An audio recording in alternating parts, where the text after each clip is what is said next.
Hi, this is Pat Ray from Pat's. We're talking about anger management tonight.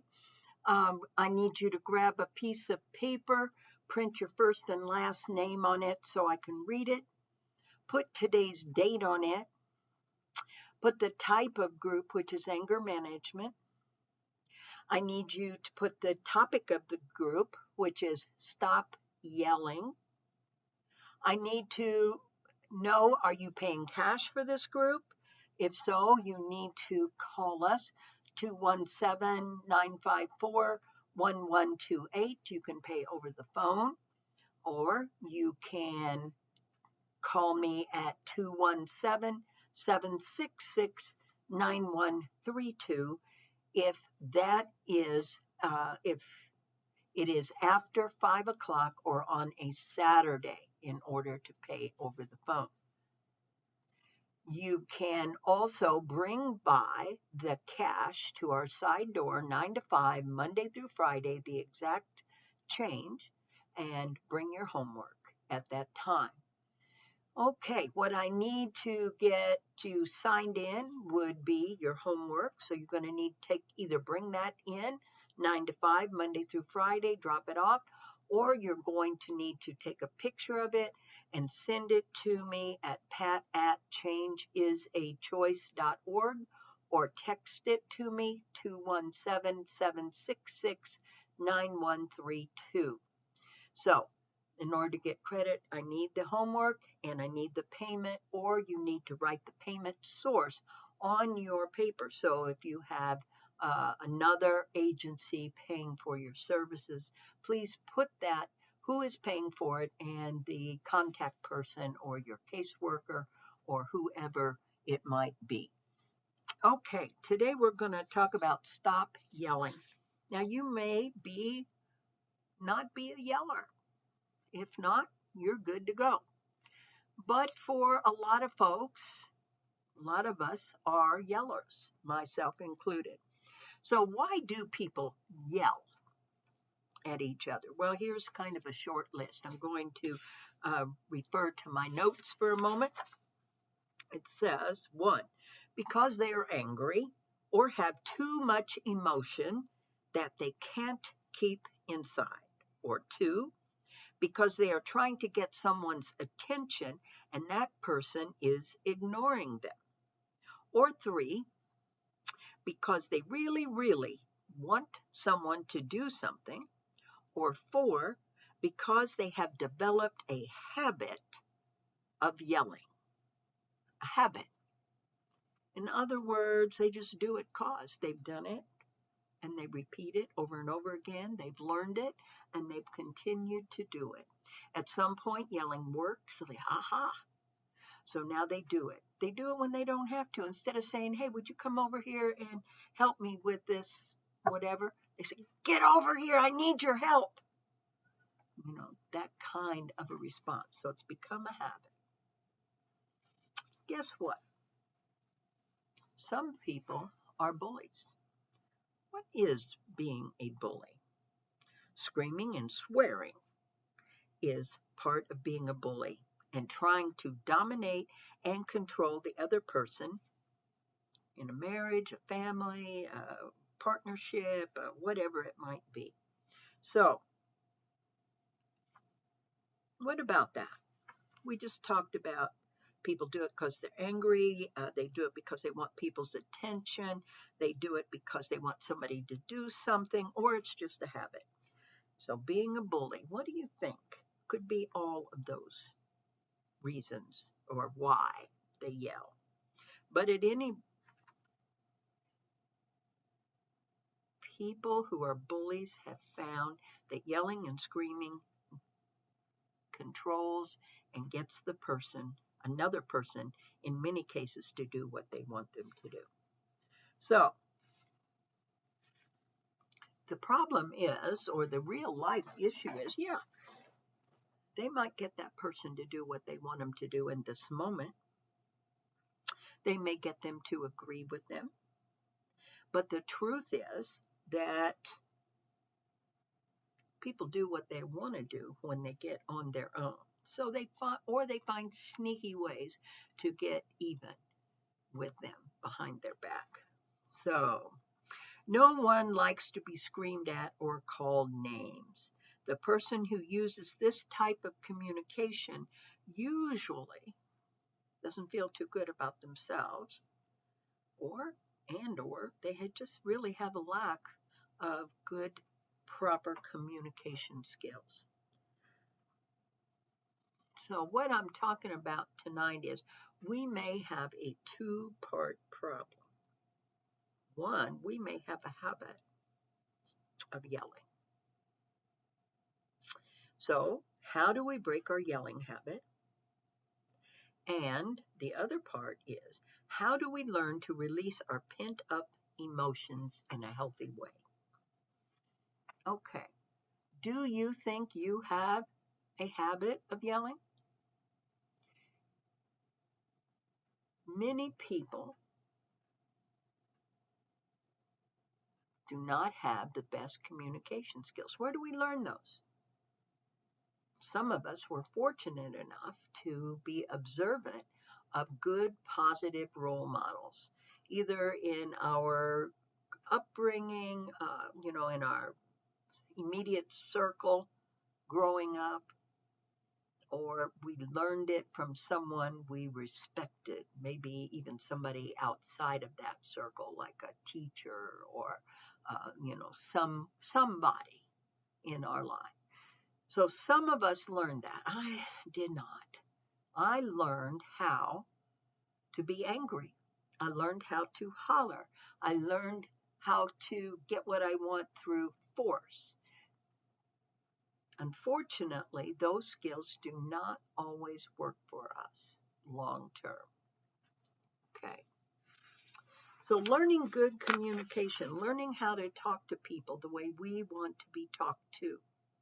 Now, if we have a child and I am constantly negatively communicating with my child, chances are that child will then negatively communicate with others around them. They may not negatively communicate with me right away, but as they grow into teenagers, it will become a habit for them.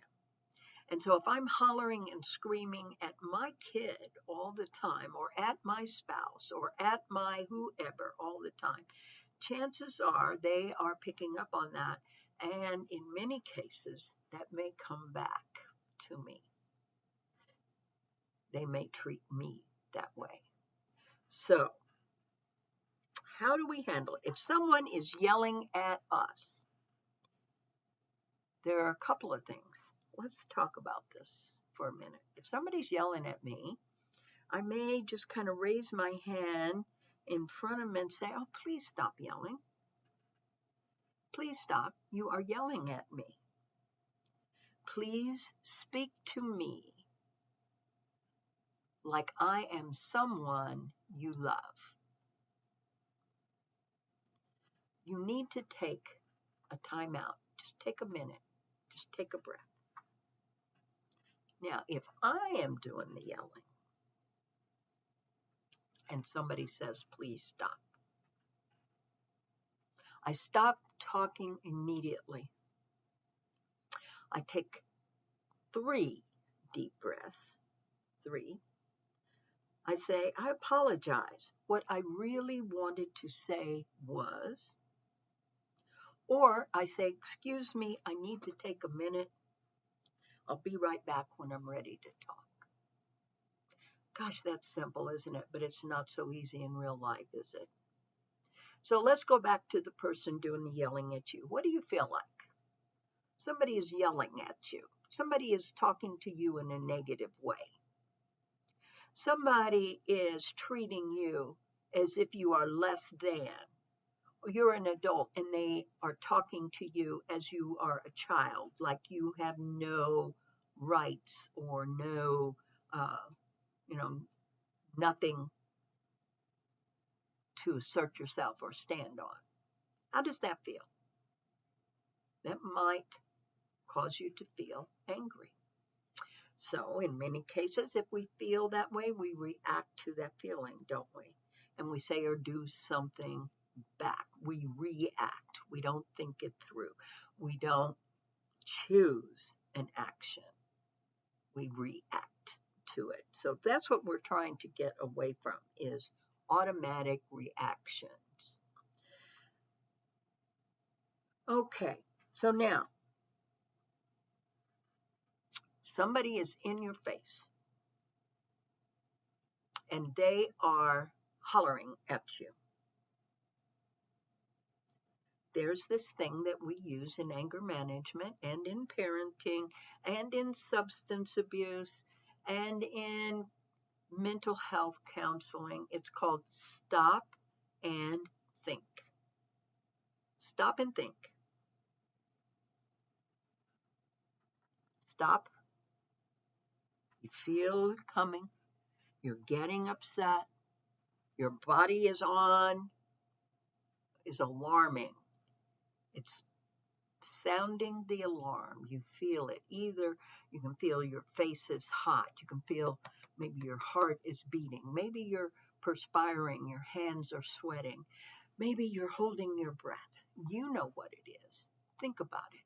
That's your alarm system. It's going off. It's letting you know that you are ready to fight or run, fight or flight, fight or flight. Okay? When that comes on, that tells you stop, think ahead to that consequence. I've been here before. If I act now, this is what's happened in the past. How do I give myself time? What do I do in this situation? Do I have to react automatically? Do I have to have the last word? Do I have to get my say in? Well, if you're like me, yes. But I am trying to change that. And I do that through stop and think. Be quiet, close my lips together, get space, get the heck away, calm down, take some deep breaths, take a walk, go take a shower, go jump in the bathtub, go outside, shoot some hoops, walk the dog, do something, but get away until I can think it through. Now, in the past, I would immediately, I'd feel it coming. I couldn't always shut my mouth, but I would make my feet move, and I would go out the nearest door. And I would walk until I could stop cussing in my mind. Stop telling that person off in my mind. And I did that by forced gratitude list. Making a gratitude list. I'm grateful for the job I have today. I may not exactly like all the parts of the job, but I'm sure glad I got a paycheck. I'm sure glad that I have. I got my dog to take a walk with. I got my grandkids to have fun with. I'm so glad that it's a nice day out. I can see the sunshine, or I can see the trees, or I can see the flowers, or I am so glad that I have some good people in my life. And I continue on that list. Now, this walk is more than a 2-minute walk. I walk until I calm down. And then I plan what I'm going to do when I re-enter. How am I going to deal with that? How am I going to talk to the person? We call that having a difficult conversation. And so what I do is, the skill that I'm using is preparing for a difficult conversation. Now, I may choose when I go in to say I'm not ready to talk about this. Or I may choose to just let it go, period. Or I may choose to talk about it, and in that case, I would put myself in the other person's shoes. Is this the best time for them? How would I feel? And I begin to rehearse in my head how I would approach in an assertive, respectful manner, whatever the topic was. If I'm unable to work it through, then it's not time to talk about it yet. If I come back in and there's another clash, I go back out again. That rarely ever happens. Okay, so stop and think. When you feel it coming, you stop right there. You think ahead to the consequence. You be quiet, get space, and calm down. Now,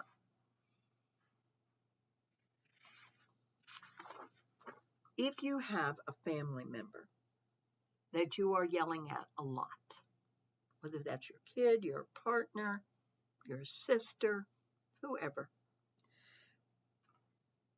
we look at these 5 points.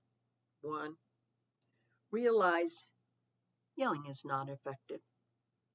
It's not effective in the long run. We may get what we want for a minute or two, or we may not. And we may make the situation worse, or we may lose somebody that we really love and care about. Stop and think. Do not hurt the person you love. Stop and think. Do not go to jail. Stop and think. Do not lose the job. So realize yelling is not effective. Instead of shouting, ask them to please stop. We inhale, we exhale, we repeat. We address whatever the situation or the behavior is.